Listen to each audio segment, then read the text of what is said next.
د هر دربار او څوکیدار خپل مقام دی. د هر دربار او څوکیدار خپل مقام دی. خو دلته څوکیدار چې دی د ټولو مشر پیر دی، او دا هم زما د مینې د قصې په شان قصه ده. وطن چا ازاد کړی او په روبو د چا تصویر دی. ډېره زیاته مننه. یقیني زه ما تېر پېرون زه پر وړاندې راغلی یم، یو خبره مې کړې وه. ما یې تاسو چې په دې روپ کې غونې کلي کې کوم خلک راغونډوئ که نه، هغه به څوک پټ پټ پېښور کې راغونډ نه کړي. کم قیمتي خلک خو ډېرې چغو له ډېرې قیمتي خلک یقیني د دې ځای کوم شاعران کمبل به چاپېره کړی، پلاستیکي چپل به ټوپۍ وې بسرې. خو زه وایم داسې سړی به څوک هم چېرته پیدا نه کړي لکه د دې ځای شاعران چې دي. زما ډېر لازمي کارونه خو ما پرېښول، ما یې زه به خامخې نه دې مشاعرې له ځمه او دغه ټول مشران نو قادر سره موږ په لاره روټۍ وخوړه، نو دلته ما یې ستا روټۍ وخوړی، ما له نن نقصان نه کوي. ولې؟ نو ما یې سړي ماوا نه ورېد او روټۍ مې وخوړه. نو داسې به وکړمه، ناست ټول مشران دي، خو ملګري واضح کړه نو زه رزل د شانګلې یم، د باجوړ نه یم، بښنه غواړم. یو څو شعرونه یې بیا مې یو نظم انتخاب کړی که د صدر صاحب اجازت وي. په قسمت په خپل قسمت باندې حیران یما، روان یما، منزل مزل کله کاروان یما، روان یما، بیا په هلوت کې را ترغاړې وتا. عجز صاحب بیا په هلوت کې را ترغاړې وتا، بیا تماشه د ټول جهان یما، روان یما. او لا نازولی یم د بعضو خلکو زړو کې اوسم، لا نازولی یم د بعضو خلکو زړو کې اوسم، لا خو د حسن په دوران یما، روان یما.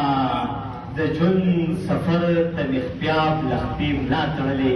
دغه شعر د دې ټولې ناستې مجموعې ته ډاړې وي چې د ژوند سفر ته مې خپیاب لخپې ملا تړلې، ګلۍ سیلۍ نه په طوفان یما، روان یما.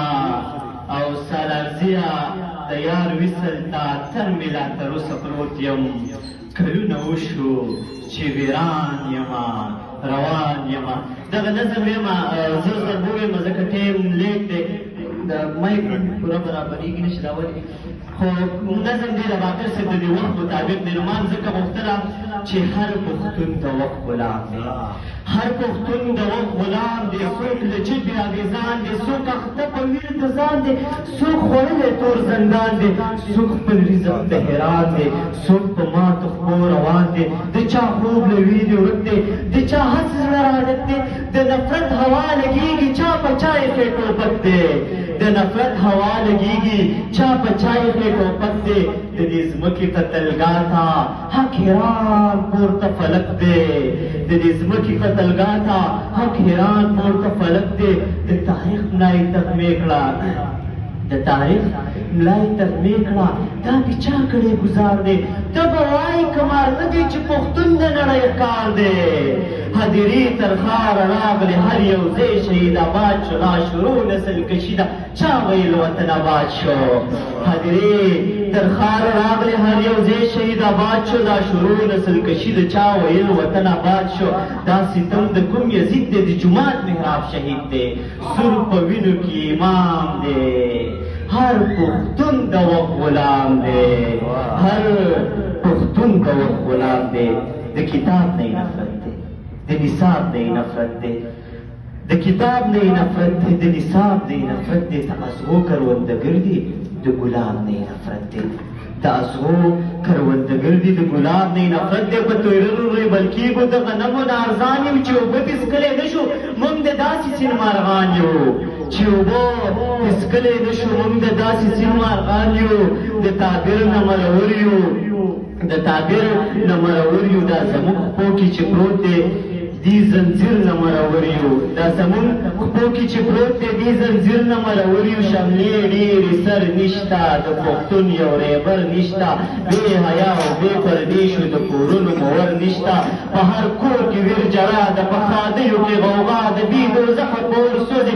که کابل که پښتونخوا ده، که کابل که پښتونخوا ده، رنګ او بنګ کې در او بام دی هر پښتون د وخت غلام دی له نقشې نه مو باسي ټول له نقشې نه مو باسي ټول جهان راته یو شوی خپل لاسونه ترېنه ساتو خپل ګریوان راته یو شوی داسې حال ته یو راغلی چې نه مړه یو نه ژوندي یو داسې حال ته یو راغلی چې نه مړه یو نه ژوندي یو ټول جهان مو تماشه کړي د پاړو د لاس ټولګي یو ټول جهان مو تماشه کړي د پاړو د لاس ټولګي یو ټول جهان مو تماشه کړي د پاړو د لاس ټولګي یو هر چراغ مو باد وچرې د تیارو په طواف سر یو خلک وختل سپوږمۍ ته موږ لا هسې در په در یو لا دمه تر دې دمه خدایه خلاص له جنګه نه شو د نفرت په دې تیزابو دینه زیات بدرنګه نه شو چې څه وایو وجل کېږو چې څه نه وایو ختمېږو دا لا څرنګه نظام دی هر پښتون د غلام دی